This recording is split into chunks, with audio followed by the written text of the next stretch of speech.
radio warning alarm. During periods of potentially severe weather, special receivers are activated to warn of the impending hazard. Tests for these receivers are normally conducted by the National Weather Service every Wednesday between 11 a.m. When there is a threat of severe weather on Wednesday, the test will be postponed until the first available good weather day. Reception of this broadcast and the warning alarm will vary at any given location.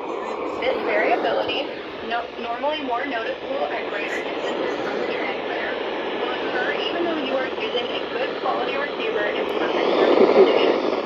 The tone alert will be activated for selected watches and warnings affecting the following counties. In Indiana, Porter, St. Joseph, Elkhart, LaGrange, Cuban, Stark, Marshall,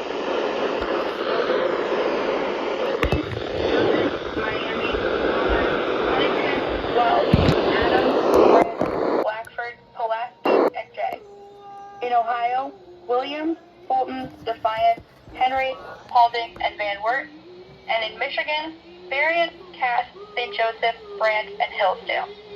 For more information, see our webpage at www.weather.gov/IWX and click on NOAA Weather Radio under Local Information. Look at these We now return retards. to normal programming.